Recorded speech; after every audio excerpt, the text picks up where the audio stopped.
Kami hari ini akan bertemu dengan suara Kristus dalam firman kitab Wahyu ini yang sudah didengar dan sudah dituliskan oleh Rasul Yohanes.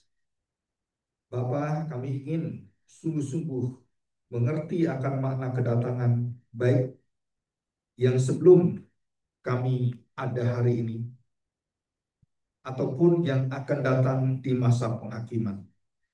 Biarlah kami benar-benar mengerti bahwa kedatangan itu bukan sesuatu yang tertunda, bukan sesuatu yang dilama-lamakan, tetapi sungguh sangat tepat dan tidak terduga. Biarlah kami tidak lengah, kami tidak meremehkan, dan kami mempersiapkan diri dengan waspada, dengan benar-benar kami tertuju terus mengingat akan janji pengharapan Tuhan. Berkatilah kami hari ini dalam kuasa firman-Mu dan kuasa Roh-Mu. Tundukkan hati kami dan berikan kami hati yang menurut firman Tuhan. Kami serahkan doa kami di dalam nama Tuhan kami, Yesus Kristus. Amin. Silakan duduk kembali.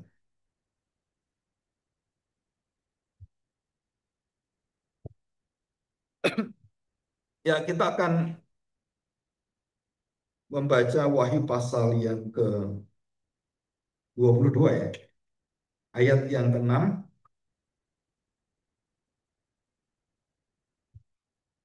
sampai dengan ayat yang ke-13.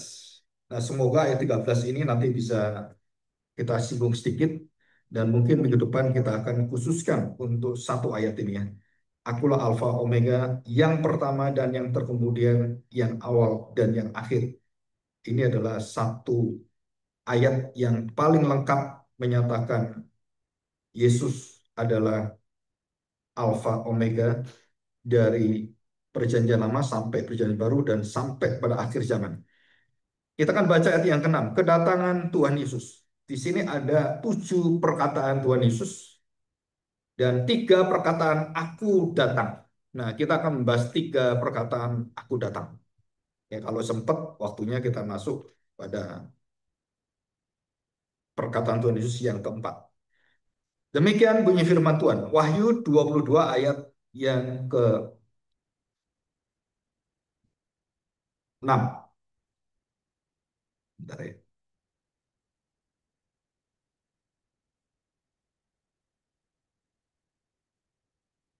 Saya bacakan. Lalu ia berkata kepadaku, perhatikan. Perkataan-perkataan ini tepat dan benar. Jadi tepat itu pistos atau pistoi. Perkataan-perkataan. Artinya perkataan bukan satu ya, tapi logoi. Perkataan-perkataan yang banyak. Dan benar, yang dinyatakan benar itu adalah aletheia atau alitoi. Dan Tuhan Allah yang memberi roh. Dan Tuhan, dan di situ ada komanya, Allah yang memberi roh kepada para nabi atau nabi-nabi telah mengutus malaikatnya untuk menunjukkan kepada hamba-hambanya apa yang harus segera terjadi, apa yang harus dan segera terjadi. Ayat yang ketujuh. Sesungguhnya aku datang segera. Jadi ini kalimat ini diulang 3 kali ya. Berbahagialah orang yang menuruti perkataan-perkataan nubuat kitab ini. Ini berbahagia yang ke-6 yang pernah saya bahas beberapa waktu yang lalu. Dan aku Yohanes, akulah yang telah mendengar dan melihat semuanya itu. Dan setelah aku mendengar dan melihatnya, apa yang terjadi? Aku tersungkur di depan kaki malaikat yang telah menunjukkan semuanya itu kepadaku untuk menyembahnya. Yohanes pun yang sudah mengenal Tuhan, mengenal Kristus, melihat Kristus, bisa keliru menyembah malaikat karena saudara kita harus tahu malaikat ini adalah punya agungan kecantikan dan kemuliaan yang luar biasa sehingga Yohanes itu menyembah dia.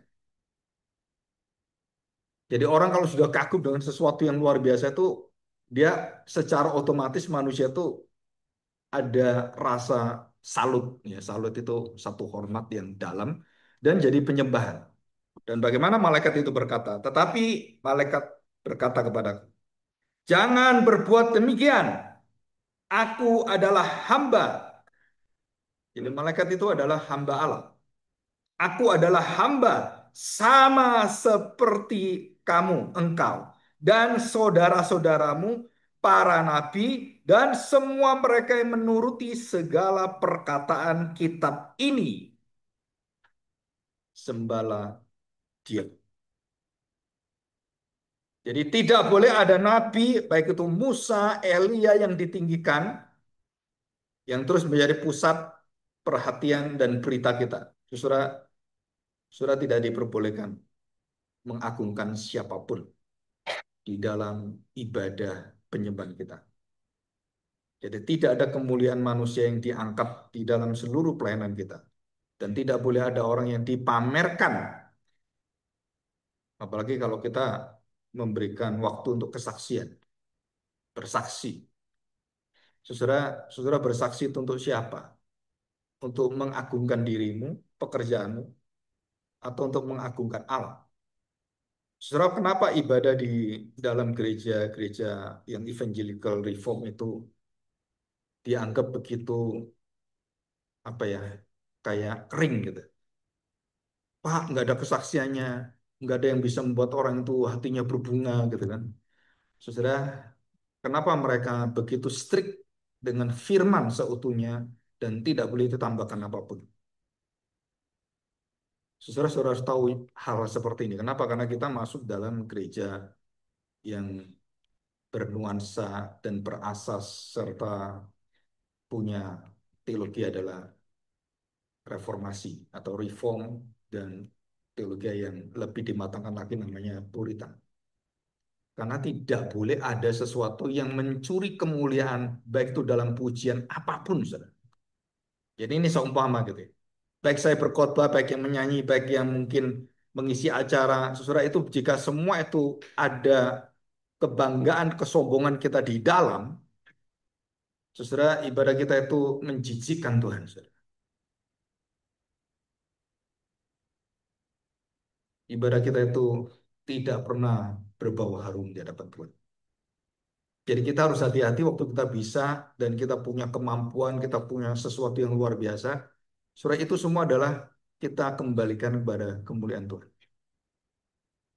Pak, sebagai manusia kan, ya orang itu kan kepingin ya tampil juga, Pak. Iya, betul. Saudara, itu tipis sekali. Orang memuji kita dengan orang memuji ibadah kita itu sangat tipis. Ya. Aduh, ibadahnya bagus. Aduh, firman Tuhannya bagus. Aduh, saudara itu semua manusiawi.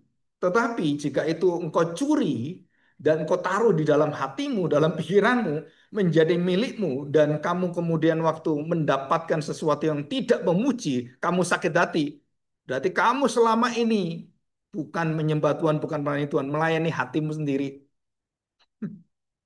Dan itu sangat menyedihkan. Dan banyak orang terjebak dengan kepalsuan kerohanian seperti ini. Dan memang sulit, sulit, sulit. Jadi coba kita perhatikan Kristus. Tidak ada satu masa di mana dia mencuri kemuliaan Bapaknya untuk dirinya. Enggak ada, saudara. Punya tujuan seperti Yudas. Aku ikut engkau, tapi engkau harus jadi raja. Kami kan harus tampil di depan, jadi para menteri kayak, nah, gitu kan? Enggak ada, saudara. Enggak ada itu. Nah, kalau kita bisa ibadah seperti itu, saudara ibadah kita itu malaikat pun mendengar ibadah kita, saudara. Malaikat sangat bersuka dengan ibadah manusia yang mengagungkan Tuhan. Ya, oke, kita lanjutkan ya. Nanti kita bahas secara mendalam. Ayat yang ke-9. Tetapi ia berkata kepadaku, jangan berbuat demikian. Aku adalah hamba, sama seperti engkau dan saudara-saudaramu, para nabi dan semua mereka menuruti segala perkataan kitab ini. Semua yang percaya pada Kristus semuanya. Dan dikatakan sembahlah Allah, jangan yang lain. Aku berkata kepadaku, lalu ia berkata kepadaku, jangan memeteraikan perkataan-perkataan nubuat dari kitab ini, sebab waktunya sudah dekat. Jadi jangan kamu genapi atau kamu jangan meteraikan, selesaikan. Disuruh terbuka, membuka. Ya, 11. Barang siapa yang berbuat jahat, biarlah ia terus berbuat jahat. Barang siapa yang cemar, biarlah ia terus cemar. Dan barang siapa yang benar, biarlah ia terus berbuat kebenaran. Barang siapa yang kudus, biarlah ia terus menguduskan dirinya. Setelah ini sama dengan firman Tuhan dalam Daniel 12 ayat yang ke-10. Ya, dikatakan di situ sama, mirip ya, dan ada berkaitan. Ayat yang 12. Sesungguhnya aku datang segera. Ini yang kedua. Aku datang kedua. Dan aku membawa upahku. Upah dari Tuhan, bukan dari manusia. Ganjaran atau setimpal dengan apa yang kita perbuat. Untuk apa? Untuk membalaskan kepada setiap orang menurut perbuatannya. Bukan mendatangkan keselamatan, tapi keselamatan yang ditaati itu diperhitungkan Tuhan dan diberi upah oleh Tuhan. Jadi kita semua itu ada ganjarannya, ada tingkat kemuliaannya. Paulus katakan, bulan punya kemuliaan bersinar seperti bulan, matahari punya kemuliaan bersinar seperti matahari. Dan kita akan bersinar juga seperti kemuliaan dari perbuatan-perbuatan kita, pelayanan kita, dan hasil yang kita lakukan di dunia ini. Kita akan diuji oleh Tuhan seperti jerami, kayu, emas, perak, atau seperti batu permata. Kita semua diuji, tapi bukan mengenai kita selamat atau nggak selamat, tetapi untuk menerima upah ganjaran yang setimpal. Ya, kita sudah belajar tahta putih kemuliaan Kristus dan bema. Ya, saudara itu jelaskan. Jadi bema itu adalah yang untuk penghakiman kita untuk upah. Tapi tahta putih untuk pemisahan. Kambing, domba, bijaksana, dan gadis bijak, gadis bodoh. Nah itu pemisahan keselamatan. Bukan pemisahan upah. Jadi kita harus tahu, kita dihakimi Allah bukan karena keselamatan kita, tapi untuk upah kita. Dan banyak orang tidak mengerti hal ini, campur aduk. Ya, kita lanjutkan. Aku membawa upahku untuk membalaskan kepada setiap orang menurut perbuatannya. Dan 13, ini perkataan yang keempat. Aku adalah Alfa dan Omega. Yang pertama dan yang terkemudian. Yang awal dan yang akhir. Dalam bahasa Yunani adalah Alfa Omega. Protos, Eskatos, dan Arke Telos. Jadi Arke. Arke itu yang awal, yang mula-mula. Nah, Pak ini kok kayaknya mirip semua alfa omega. Yang pertama ya alfa, Pak. Ya, betul. Kayak mirip.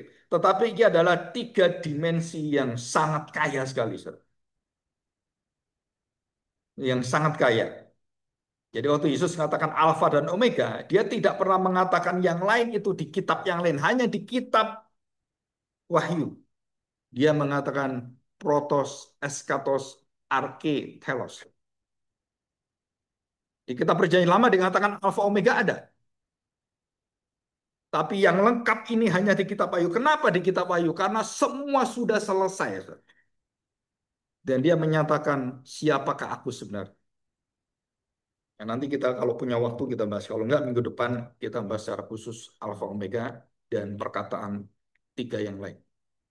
Sudah di sini. Dan dikatakan berbahagialah mereka yang membasuh jubahnya. Mereka yang akan memperoleh hak atas pohon-pohon kehidupan. Dan masuk melalui pintu-pintu gerbang ke dalam kota itu.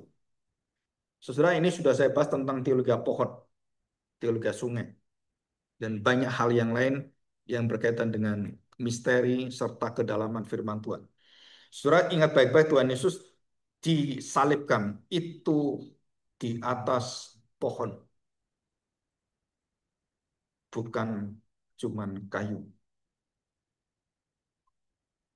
Yesaya mengatakan bahwa dia dijadikan terkutuk dan digantung di atas pohon, bukan kayu.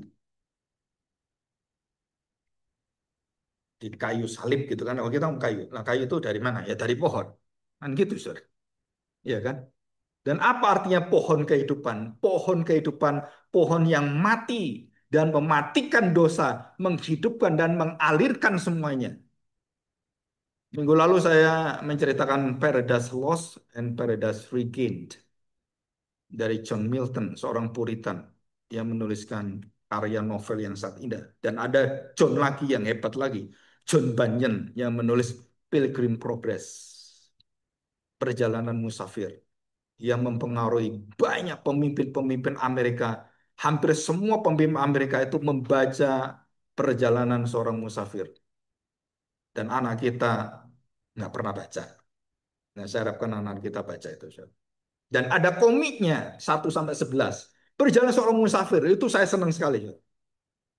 Ya, komiknya tuh gambarnya orang memanggul beban. Namanya Christian.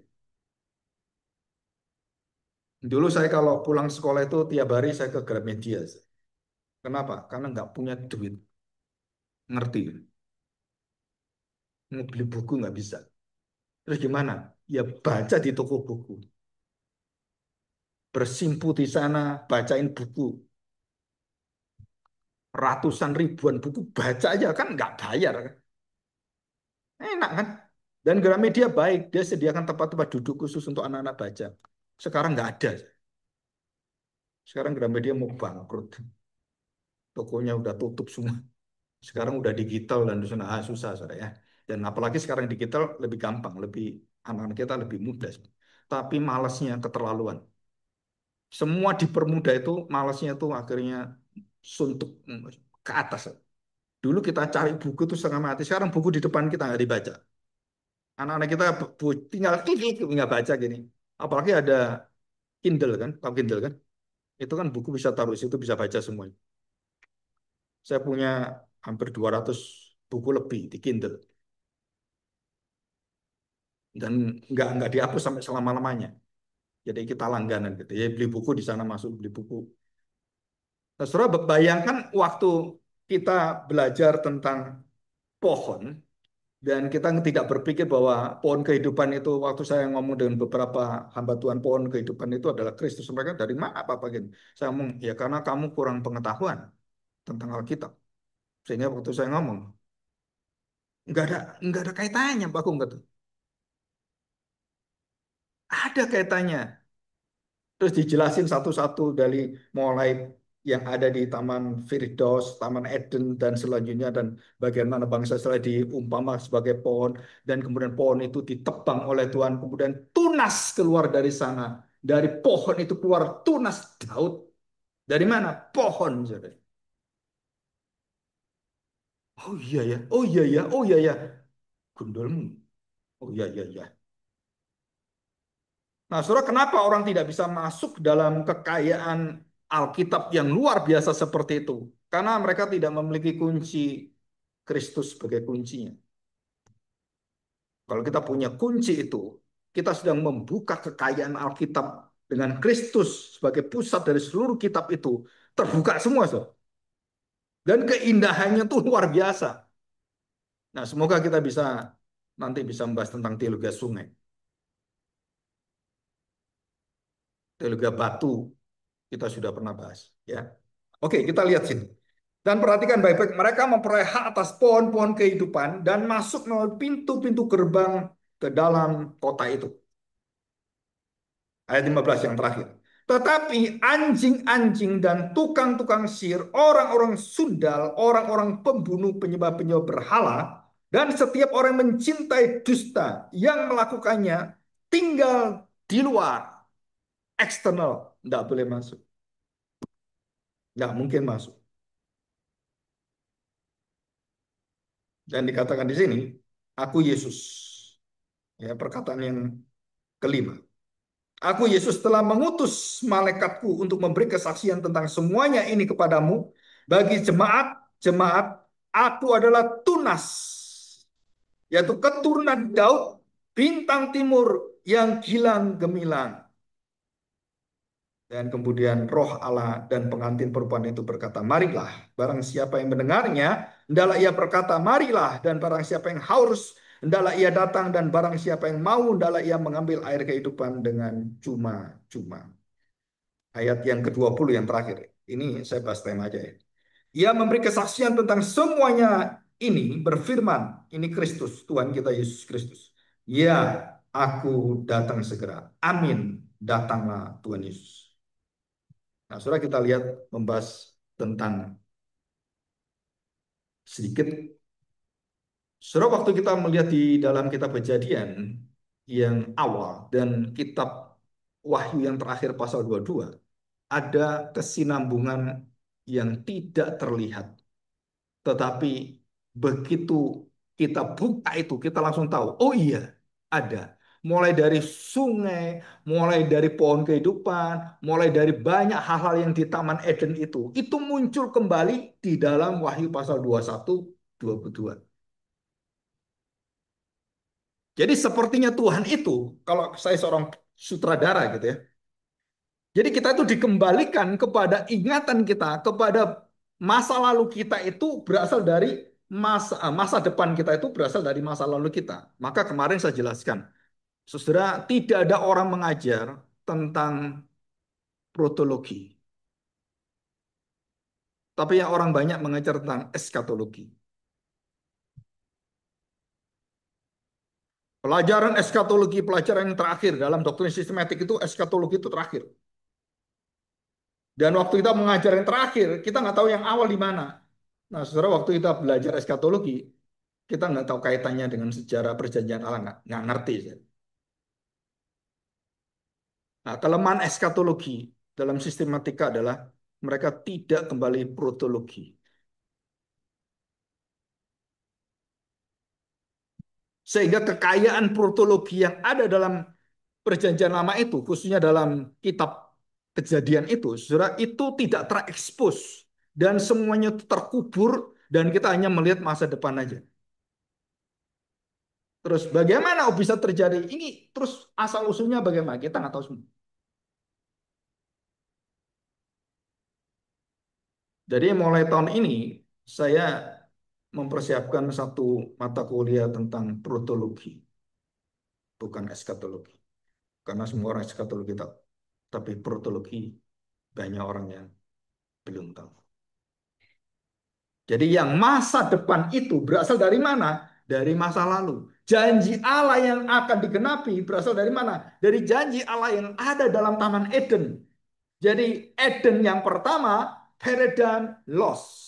Dan Eden yang kedua, Paradise Regained. Ditemukan kembali dan didapatkan kembali. Jadi bayangkan pikiran dari John Milton, seorang yang betul-betul dia seorang pengkhotbah juga. Dia seorang sains, dia seorang ilmuwan. Jadi banyak orang Puritan itu bukan cuma pinter Alkitab, saudara. Tapi sebelumnya mereka tuh jenius di dalam sains, hukum, dan semuanya. Tapi hati mereka itu baca Alkitab dan terus di sana. Mereka takluk seperti Charlie Cox. Tahu? Ada yang tahu? Saya push kemarin ke pengurus GPRI. Saya ngikuti lama itu, saudara. Hampir 2 tahun lebih, 3 tahun tentang Charlie ini. Cara berdebatnya dan imannya. Saya pikir ini anugerah Tuhan bagi Amerika. Kenapa? Saudara, dia berani, dia tantang semua, baik di Oxford University, di Stanford University, di Utah University, tembak dia, just mati. Trump, Elon Musk, Mark Zuckerberg, semua itu menghormati sekali.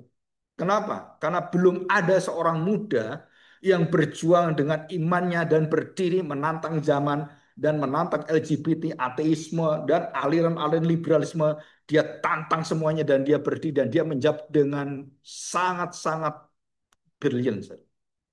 Kalau saya ngomong jenius, jawabannya tuh dasarkan firman Tuhan. Dulu ada Raffi Sakarias, tapi jatuh dalam dosa seksual. Tapi Charlie ini, dia bersih, dan dia mati. Dan saya percaya Tuhan yang menyambut dia. Nah, saudara, kita lihat bahwa apa yang terjadi dengan kehidupan kita, kita harus tahu bahwa bangsa Amerika itu didirikan oleh para kaum Puritan. Negara ini didirikan dengan orang-orang yang lari dari Inggris, dari Irlandia, dari Eropa yang mereka dibunuh, mereka diracun, dan para hamba Tuhan, orang-orang yang betul-betul ingin mendirikan satu komunitas atau satu negara yang betul-betul menyembah Allah dan dasar hidup mereka adalah firman Tuhan. Itulah negara Amerika. Amandemen Amerika itu firman Tuhan, Alkitab, bukan undang-undang dasar, bukan, saudara. Dasar negara Amerika adalah the Bible. Satu-satunya negara, satu-satunya negara yang dasarnya seluruh hidupnya berdasarkan apa? Alkitab. Itu Amerika. Siapa yang dirikan? Kaum Puritan. Sejarahnya panjang, saudara. Sedangkan orang Amerika melupakan kaum Puritan. Makanya hancur semua, bobrok semua. Termasuk Eropa, Paris. Yang hancur lebur sekarang. Seluruh negara Eropa melupakan firman Tuhan. Mereka hancur semua. Dan tidak ada satu yang bisa bertahan. Ini saya lihat parlemennya mereka udah dimasuki orang-orang yang bukan berhati Alkitab. Tinggal tunggu waktunya. Demo di mana-mana dibakar. Aduh, saudara. Dan kalau saya bicara di sini, itu berbau konspirasi politik. Yang ada arus dunia kegelapan sedang menguasai seluruh Eropa. Mencengkeram dengan radikal agama.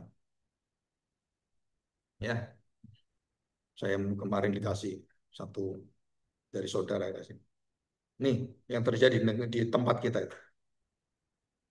Berapa? 2.000 orang berkumpul di depan mana itu? Philadelphia. Dan mereka orang-orang radikal. Dan mereka tetap udah deh.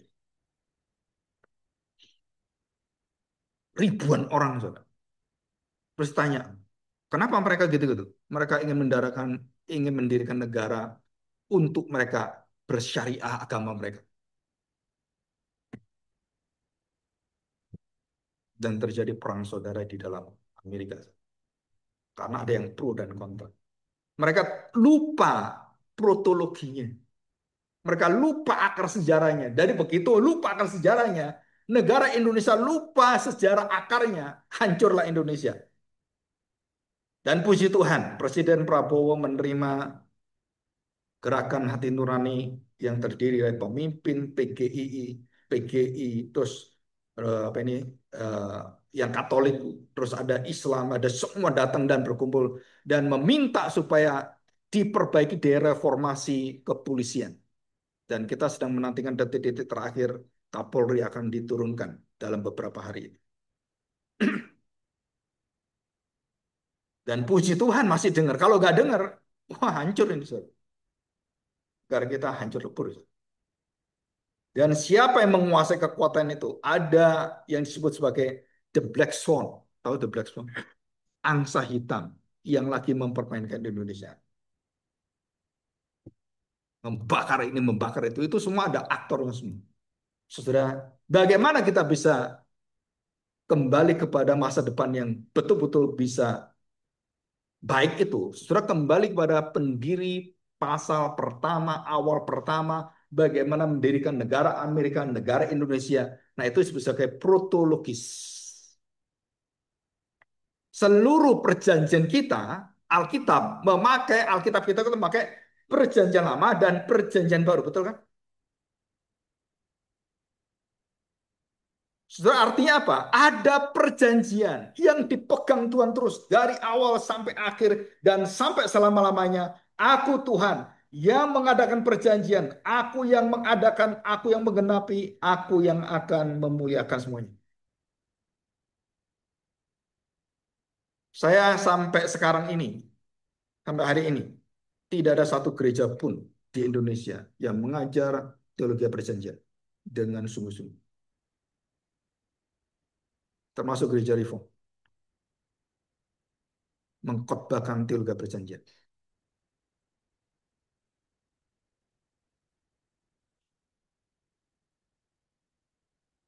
Sampai hari ini.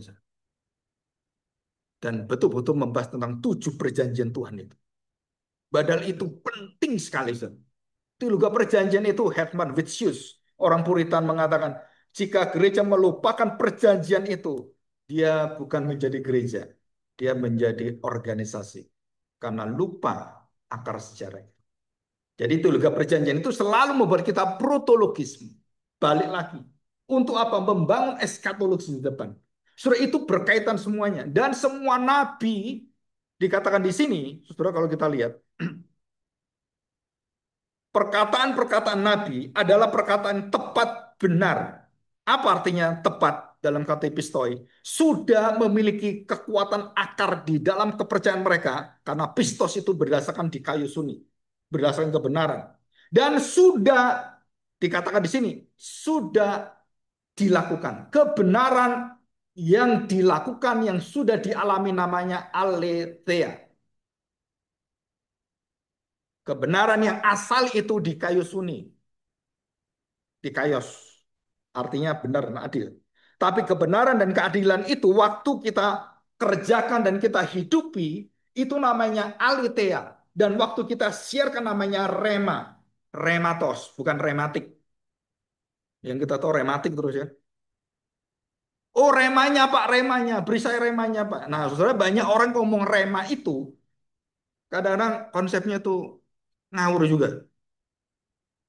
Jadi seperti rema itu bisa dilemparkan ke orang nih, tak kasih rema. Itu teori dari mana, so? Jadi kita ini sedang apa ya? Sedang mengalami satu gado-gado teologi ya, campur aduk. Dan kita banyak kepengaruh dengan bermacam-macam pemikiran. Jadi katakan perkataan-perkataan yang benar dan tepat itu, saudara, artinya apa benar dan tepat? Di sini katakan tepat itu menurut iman itu pas akurat dan tidak bergoyang, tidak bergeser. Nah, itu artinya iman. Bergeser artinya ragu-ragu, bergeser artinya khawatir. Bercabang artinya namanya dia hatinya bercabang. Jadi tidak menetap. Jadi para nabi itu memiliki pistos, memiliki pistoi itu, dan memiliki aletheia yang mereka sudah lihat, sudah buktikan kebenaran itu. Dan mereka yakini, dan kenapa mereka bisa itu? Karena Allah memberikan rohnya. Semua nabi ada karya Roh Kudus. Kok tahu Pak? Ya dari ayat ini. Dari ayat ini, saudara. Jadi semua nabi, semua pengkhotbah, jika dia mengkhotbahkan mengajarkan kebenaran yang berupa pistos dan aletheia, roh itu bekerja dan kemudian membawa kepada hati orang untuk membuka hatinya semua. Dan kuasanya tuh sangat sempurna. Ya, jadi Tuhan memberikan roh kepada para nabi dan semua nabi. Terus kita tanya, apakah cuma para nabi dan para rasul? Bukan, saudara. Pergilah, jadikanlah semua bangsa menjadi muridku. Saudara perhatikan baik-baik. Jadi siapa yang diberi? Nah, ayat ini dikatakan demikian. Ya, coba kita lihat ayat yang ke-9. Ya, apakah cuma rasul nabi-nabi yang disertai Roh Kudus? Dalam kitab Wahyu ini, gereja Tuhan, orang percaya diberi kuasa ini. Jadi bukan lagi kita bergantung pada pendeta, bukan lagi kita bergantung pada pemimpin-pemimpin gereja. Seluruh jemaat memiliki hak kuasa memberitakan Injil. Dan kita selalu menunggu, wah kalau berita Injil, oh ini pendeta ini, ya tunggu pendeta ini, ngabarkan Injil. Saudara, itu salah satu tipuan daripada kegelapan supaya gereja mati sepanjang zaman dan nunggu pendetanya khotbah terus.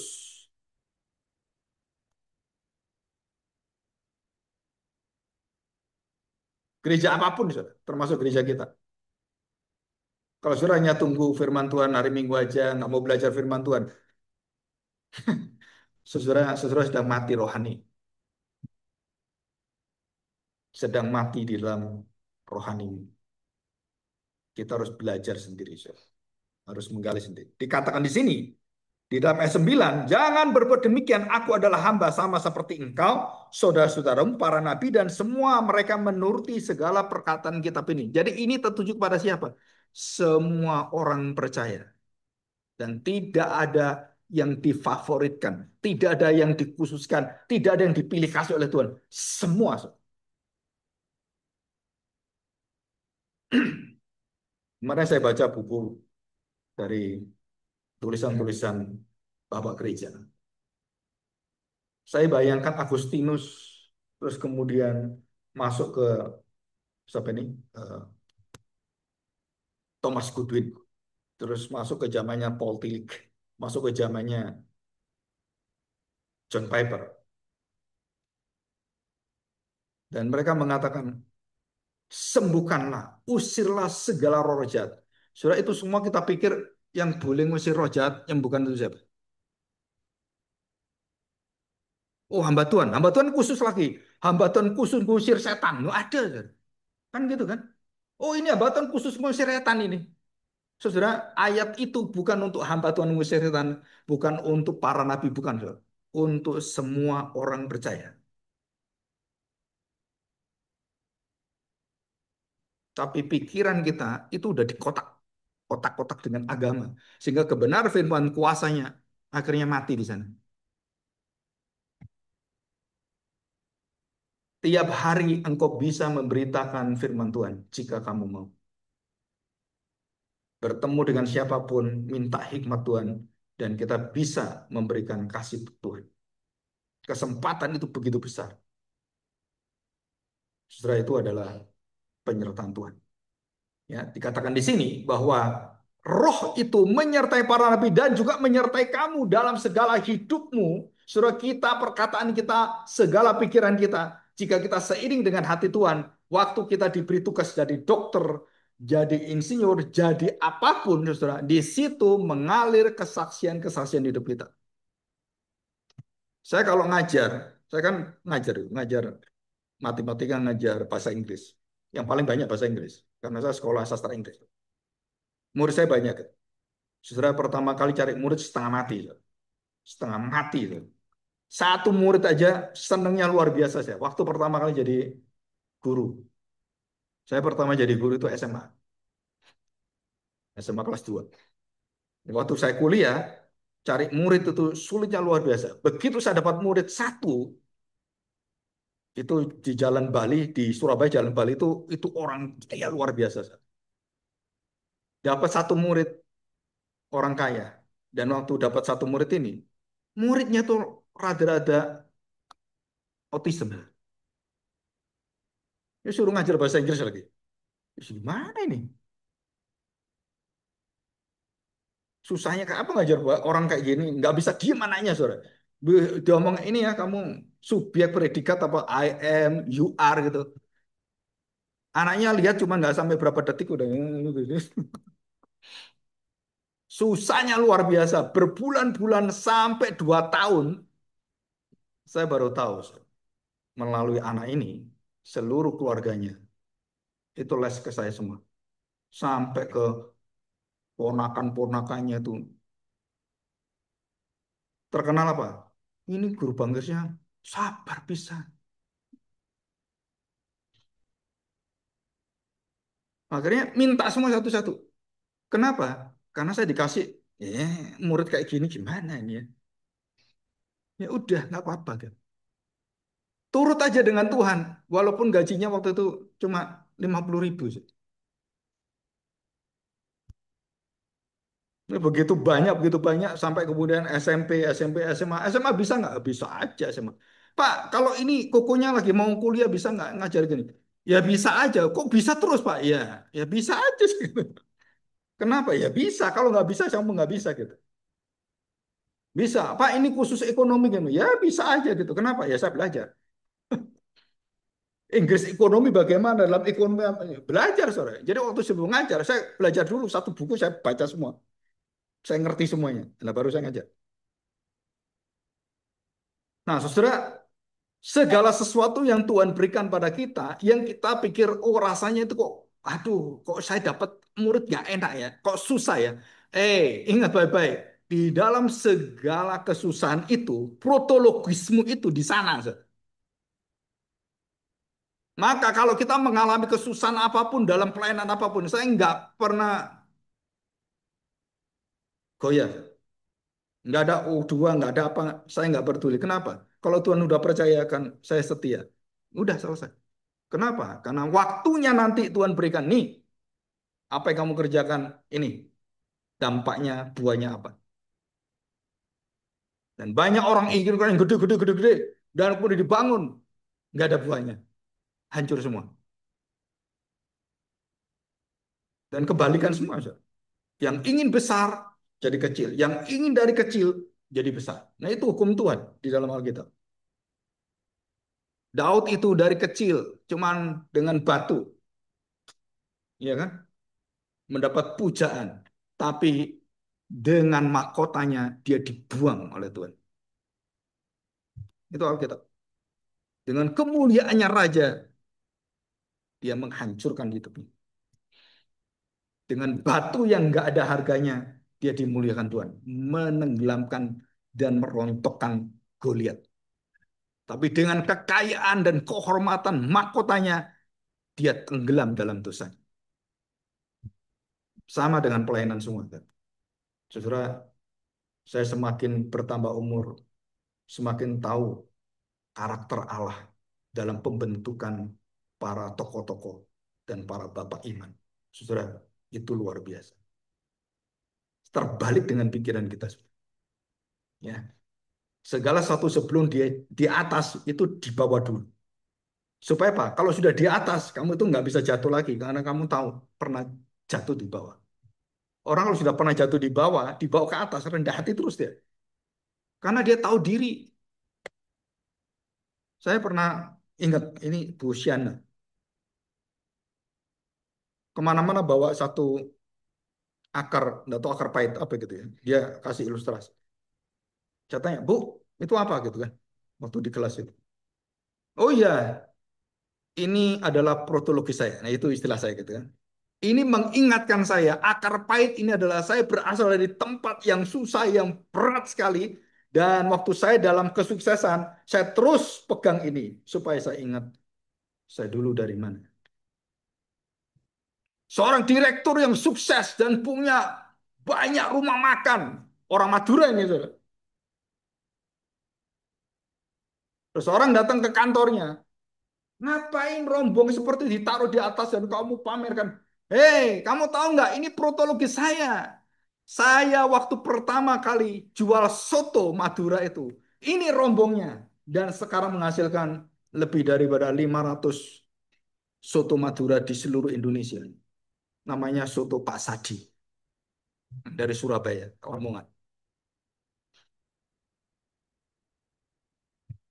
Kasih mula-mula sama.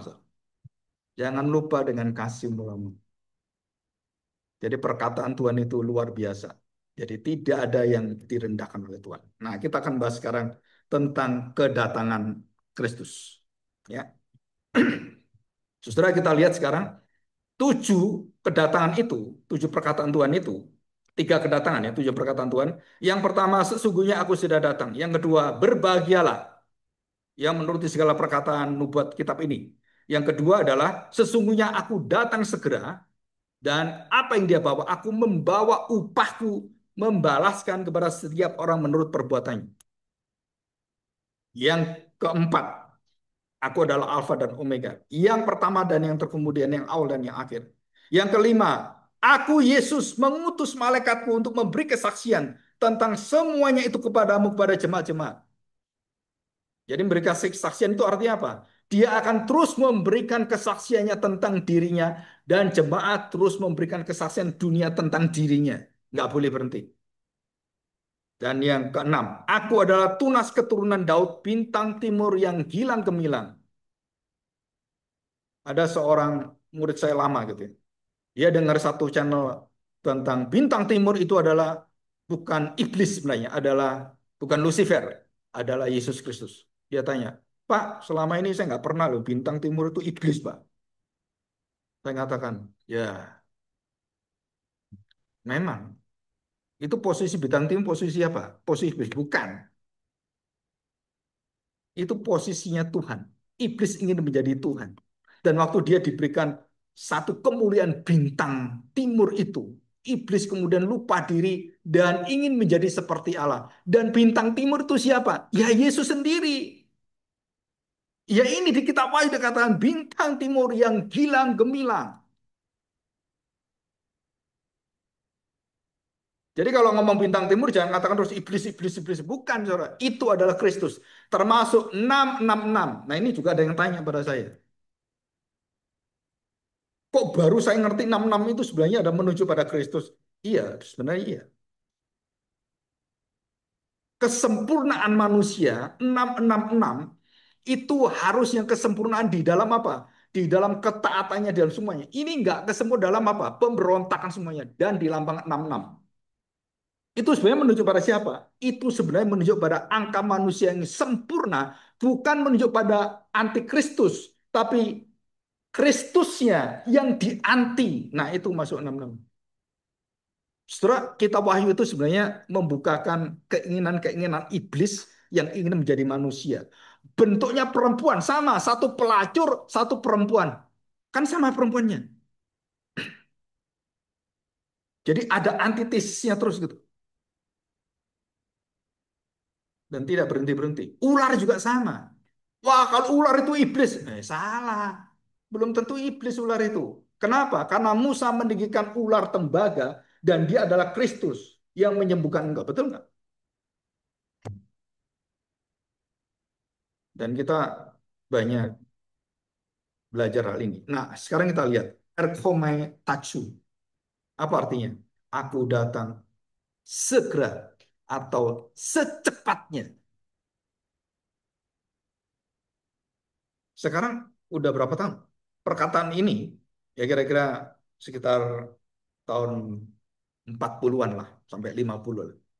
Yohanes tulis kitab ini kan 50 Masehi dan sekarang kita hampir 2000.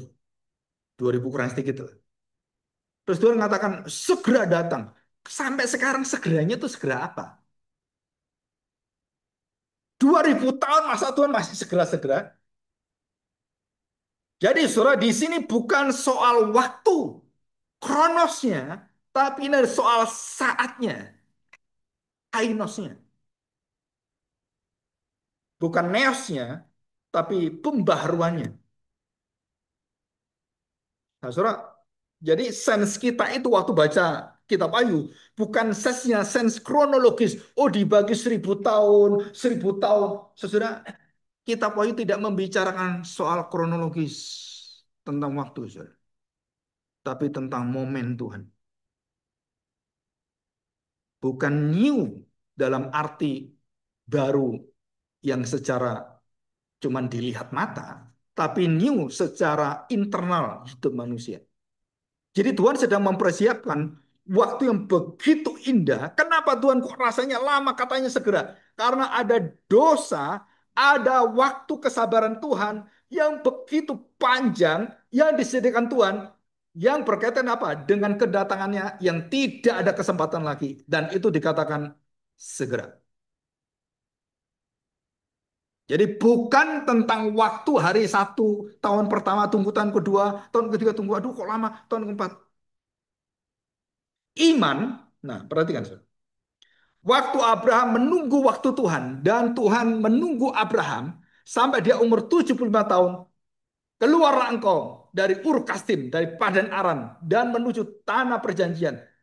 Tuhan menantikan Abraham di dalam dosa berhalanya 70 tahun. Betul.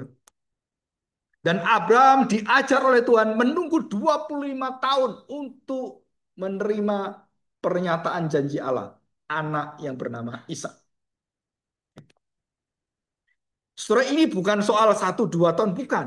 Bagaimana Tuhan mengajar waktu Tuhan, momen dari Tuhan, saatnya dari Tuhan.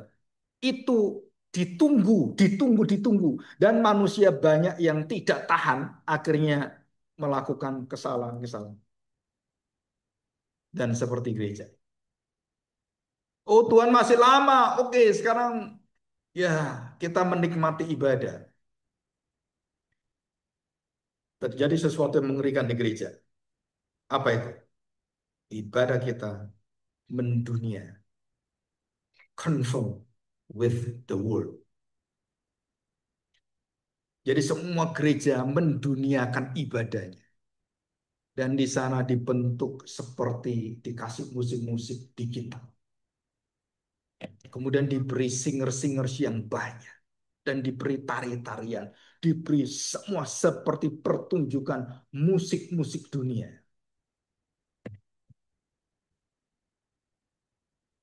Dan anak-anak muda berbondong-bondong datang ke sana. Dan ditambahkan dengan musik yang lebih luar biasa lagi. Dan diberikan dengan satu layar yang hidup, yang 5 dimensi sekarang. Bukan 3 dimensi lagi. Bukan 4 dimensi. 5 dimensi. Yang seperti di Walt Disney, seperti di Tokyo. Hidup layarnya. Jadi kalau saya khotbah ini, klip sana, sungai seperti sungai di Taman Eden. Jadi sungai Taman Eden. Dengan teknologi yang baru. Wah, orang lihat itu, waduh, seperti di surga. Kita datangkan artis-artis suaranya yang bagus sekali. Kita bayar semuanya. Saudara, dan semua orang tertarik. Kenapa? Wah, ini luar biasa, artinya luar biasa semuanya. Seperti dunia itu sudah tidak bisa dibedakan dengan gereja. Dan apa firman Tuhannya? Yes, kamu bisa. Kamu mempunyai kemampuan. Kamu punya kuasa itu. Klaim pada Tuhan.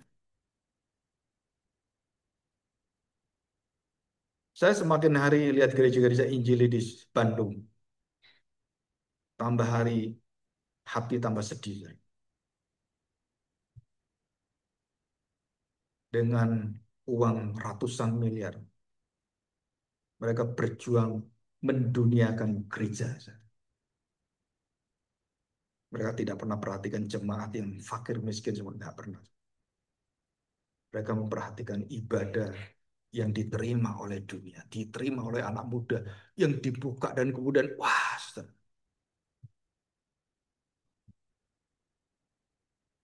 saya pernah suatu hari di Mall Anggrek, saya diminta khotbah. Salah satu khotbah saya mungkin menyinggung tentang gereja yang mendunia. Hanya beberapa, mungkin beberapa kalimat, beberapa penyampaian. Dan kemudian hamba tuanya datang pada saya, aduh Pak, itu yang bagian ibadah kena Pak. Kenapa? Kena khotbahnya Pak Agung. Dia tersinggung luar biasa. Ya udah, artinya apa? Berarti saya nggak bisa ke sana lagi. Tamat. Gereja ini tertutup untuk engkau. Saudara, bukan satu dua gereja saya seperti ini. Betapa sulitnya kita menyuarakan tentang Erchomai Tatsu. Bagaimana waktu yang segera datang dengan kondisi dunia yang sedang gelap dan mendunia seperti itu. Dan disitulah Rasul Yohanes melihat kondisi itu. Dia tersungkur.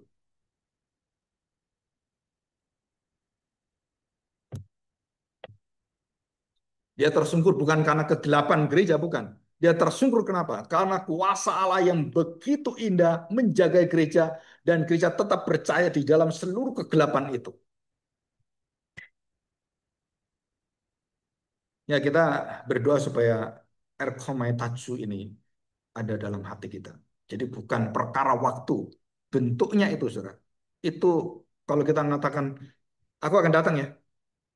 Ya, saya akan datang. Terus kita tunggu. Waktu kita tunggu, ini dalam waktu kronos itu, waktu kita tunggu. Tambah deket waktu, kita tambah khawatir, betul nggak? Iya kan? Oh masih setengah jam, ya aku akan datang. Ibadah jam 2 lah, setengah jam. Oh ya aku datang. Setengah jam, oh ya masih setengah jam. Dan kurang 10 menit. Kamu di mana sekarang? Nah gitu kan, kan kita tanya. Oh masih dalam perjalanan. Kurang 5 menit. Oh saya masih ada macet. Tambah khawatir kita. Kurang 1 menit. Oh masih di perempatan. Gitu kan? Semakin dekat, kita semakin dikejar dengan apa? Dengan waktu ini terus gimana ini? Ini apa yang terjadi? Ya, saudara, itu di dalam waktu manusia kita ada semacam kesiagaan, mental persiapan, dan kalau ini sampai nggak datang gimana? Nah, saudara seperti itu. Jadi ada kesiapan mental. Saya tanya, apa Tuhan punya mental seperti kamu? Kupu. Terus gimana? Terus apa ya? Saya tanya, Tuhan terkupu-kupu nggak? Anakku, kenapa? Ini air angkurnya habis. Terus gimana ini? Tolongin dong. Karena dia tahu siapa anaknya nih. Ini luar biasa ini, dia tahu. Tuhan ini katakan apa? Belum saatnya. Nah, istilah saatnya itu dalam Injil Yohanes dan yang kita lihat hari ini segera akan datang dalam bentuk hora itu sama dengan saat, sama dengan jam. Jadi waktu dikatakan oleh Yohanes belum datang, segera datang, waktunya atau horanya belum datang, hora teologi ini, teologi hora, teologi waktu. Dan waktu Tuhan mengatakan waktunya datang, saudara, itu artinya apa? Maka segala sesuatu yang Tuhan belas kasihani, yang Tuhan buka kesabaran, dan waktu dia mengatakan, sudah tiba, itu semuanya belas kasihan, kesabaran, pengampunan, penebusan. Berhenti semua. Dan tidak ada lagi manusia yang diselamatkan. Berhenti waktu. Dan itu yang paling ditakutkan dalam kitab Wahyu. Aku segera datang. Kenapa datang? Kok gak datang-datang Tuhan? Karena perjalanan Injil dan kegelapan dunia belum matang. Belum sampai. Belum genap. Ini belum matang. Kapan matangnya Tuhan? Tuhan menunggu dengan kesabarannya. Tuhan menunggu dengan seluruh seperti Nuh. Berkhotbah hampir 100 tahun. Bertobatlah, bertobatlah. Tunggu, tunggu terus. Dan begitu pintu ditutup bahtera itu. Saudara, Rasul Yohanes tersungkur. Dia nggak berani lihat. Dan dia tidak berani mengangkat kepalanya. Kenapa? Kengerian.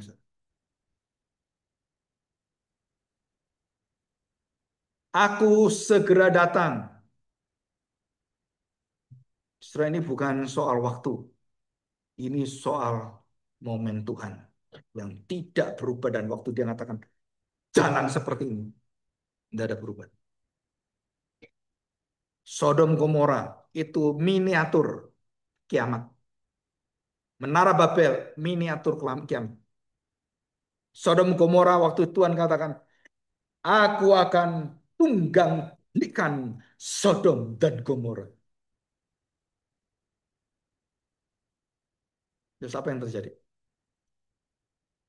Apa waktu Tuhan itu ditunda? No, tidak ada penundaan. Tapi Tuhan itu baik sekali. Kenapa baik? Karena Abram punya saudara di sana. Betul? Yang bernama Lot dan anak-anaknya. Maka Tuhan berkata kepada Abram, Abram, aku mau tunggang balikan Sodom dan Gomora. Kamu kan tahu dosanya kota itu. Ya Tuhan, itu betul-betul biadab, gitu kan? Seperti zaman sekarang ini.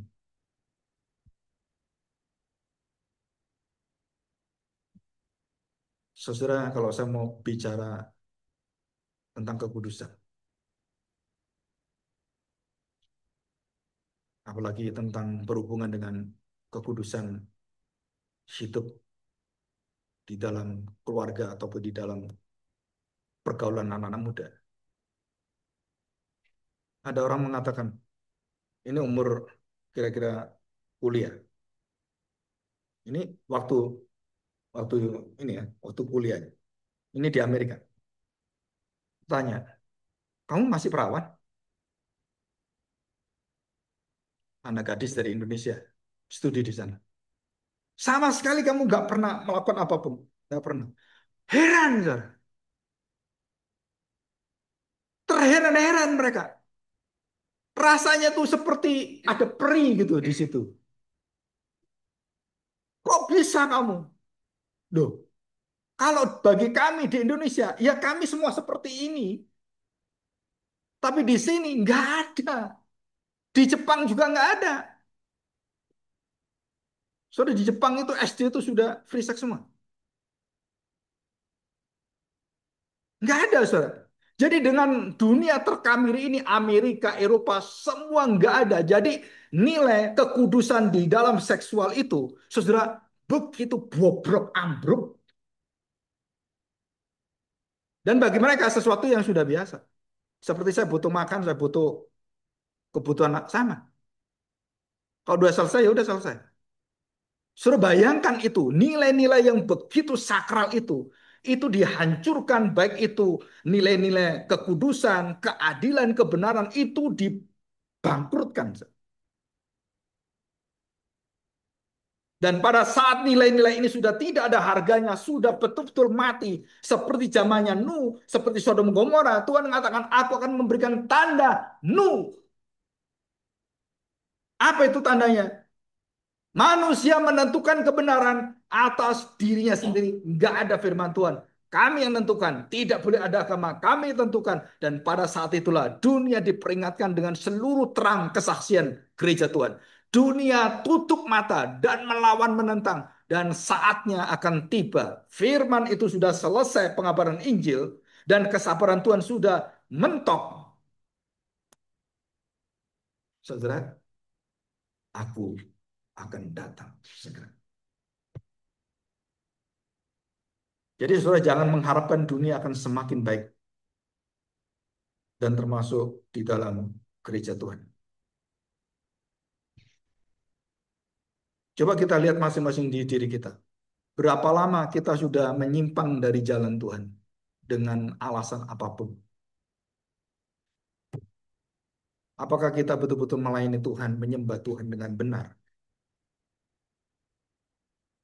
Jadi Richard Baxter itu hampir tiap hari dia berdoa dengan kesedihan yang mendalam. Tentang apa? Tentang kerohanian jemaatnya aja. Itu Richard Baxter. Mendoakan, mengingat satu-satu. Ini jatuh dalam dosa ini dalam kelemahan ini. Dia mendoakan itu, Saudara. Tapi yang didoakan nggak kerasa. Kenapa? Karena enak di sana. Menikmati dengan seluruh dunia itu. Dunia itu nikmat, Saudara. Dan dikatakan perkataan yang kedua, aku datang segera memberikan upah dan akan membalas seluruh perbuatan kita semua. Nah, saudara, inilah penghakiman, saudara. Inilah satu tahta, bema, satu tahta yang Tuhan berikan pada gereja Tuhan. Bahwa sebelum Tuhan mengadili semua di luar dengan tahta kemuliaan, tahta putih Allah, gereja Tuhan diadili dengan bema, tahta bema. Jadi kita dihadapkan pada kemuliaan Tuhan. Kesaksian hidup kita, seluruh tindakan kita, ucapan kita, hidup kita semuanya. Sudah itu diuji oleh Tuhan semua. Dan dikatakan di situ, upah itu bukan sesuatu yang dari hasil kerja kita, tapi itu adalah satu kemuliaan dari Tuhan. Saya berikan contoh seperti ini. Ya, contoh ini, ada seorang bapak yang dari kecil itu dia pekerja keras luar biasa dan anaknya itu disediakan semuanya, diberikan uang, diberikan semuanya. Terus anaknya itu menjadi seorang yang berhasil. Dan papanya itu terakhir jadi supir truk. Ini di China, jadi supir truk. Dan kemudian anaknya itu di jalan mungkin di luar kota, papanya nggak lihat anaknya. Papanya nggak lihat anaknya. Anaknya lihat papanya. Oh ini papa saya. Dia berhenti. Dia berhenti. Dia bel papanya. Di. Papa, gitu kan? Ini anaknya perempuan. Papa, gitu. Papanya itu berhenti truknya itu. Dan kemudian dia turun. Dan dia ambil satu kayak kain gitu. Hasil dari kerja dia. Karena dia istrinya udah mati.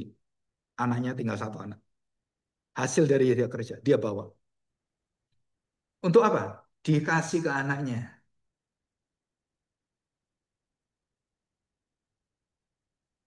Justru ini bukan perkara duit. Bukan perkara berapa banyak saya punya uang, kamu gak punya uang, saya punya uang daripada kamu. Bukan soal itu, saudara. Bukan soal itu. tapi soal hormat, penghargaan seorang bapak memberikan pada anaknya dan hasilnya diberikan pada anaknya. Apa anaknya nggak punya uang? Punya, kaya sekali, lebih kaya dari papanya. Dia punya mobil Mercy yang luar biasa, dia punya perusahaan. Dan waktu papanya melihat anaknya, dia tetap anakku dan dia memberikan dari hasilnya upah yang dia berikan. Nih, kamu anak saya. Saudara, nilainya tidak pernah bisa dibeli dengan kekayaan anaknya. Karena yang membuat dia hidup kaya seperti itu hasil dari papanya. Jadi bagi kita semua jadi anak, jangan pernah kurang ajar dengan orang tua. Sedikit pun kamu dapatkan pemberian, itu yang membentuk hidupmu. Apalagi yang memberikan itu Allah. Jadi waktu papanya beri itu, anaknya, udah pak, aku udah cukup. Dia udah biasa, saudara. Dan anaknya akhirnya terima. Bukan terima karena dia nggak punya duit, bukan. Dia menghormati papanya. Dan dia menghargai papanya, dia terima.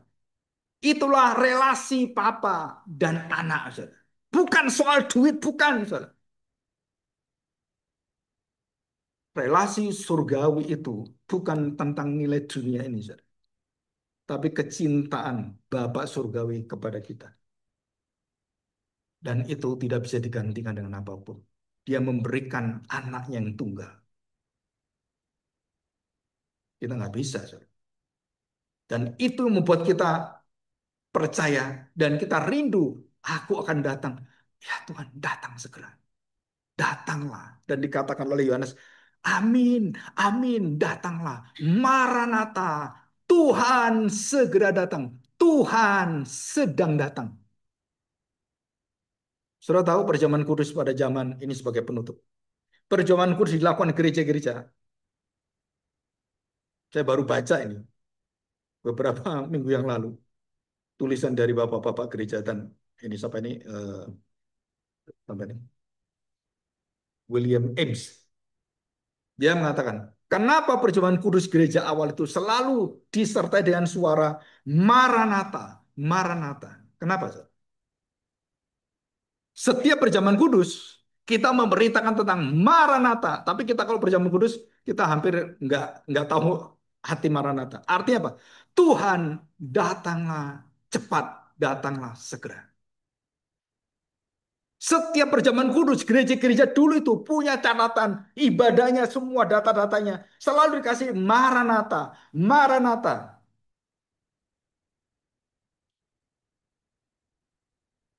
Saya harapkan kita punya hati siap seperti itu. Ya, mari kita berdoa, kita bersyukur pada Tuhan. Bapak yang baik, kami bersyukur di hadapan. Biarlah hari ini menjadi satu momen, bukan satu kehidupan tentang kronologi manusia, tapi tentang kedatangan-Mu Tuhan. Yang kami tahu bukan ditunda, bukan diperpanjang, bukan dipermainkan oleh Tuhan, tetapi sungguh-sungguh secara tepat sudah ditentukan oleh Tuhan. Di situ ada kesabaran, masa-masa di mana Engkau membuka hati. Karena ini adalah zaman anugerah, zaman suara Injil.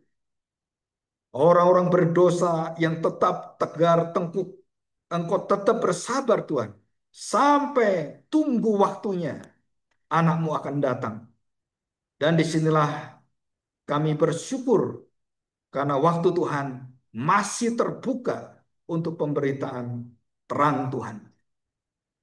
Kemuliaan dan kabar baik. Terima kasih Bapa. Jadikan kami sebagai umat-Mu yang sungguh-sungguh mengerti akan kedatangan-Mu dan memberikan kami satu ingatan tentang upah dan ganjaran yang setimpal dengan seluruh perbuatan kami. Kami dalam kelemahan, kami dalam kesibukan, kami dalam banyak rintangan dan hambatan, tetapi kami percaya Tuhan, bahwa Roh-Mu yang kudus yang menyertai nabi-nabi itu juga membukakan pada kami, mencelikkan kami. Ada nilai surgawi yang ada di depan hidup kami. Yang kami harus pegang, kami harus taati, kami harus rindukan sampai kami menerima kedatangan. Terima kasih Bapak. Di dalam nama Tuhan Yesus, kami serahkan doa kami. Amin. Saya serahkan pada hal itu, Mas.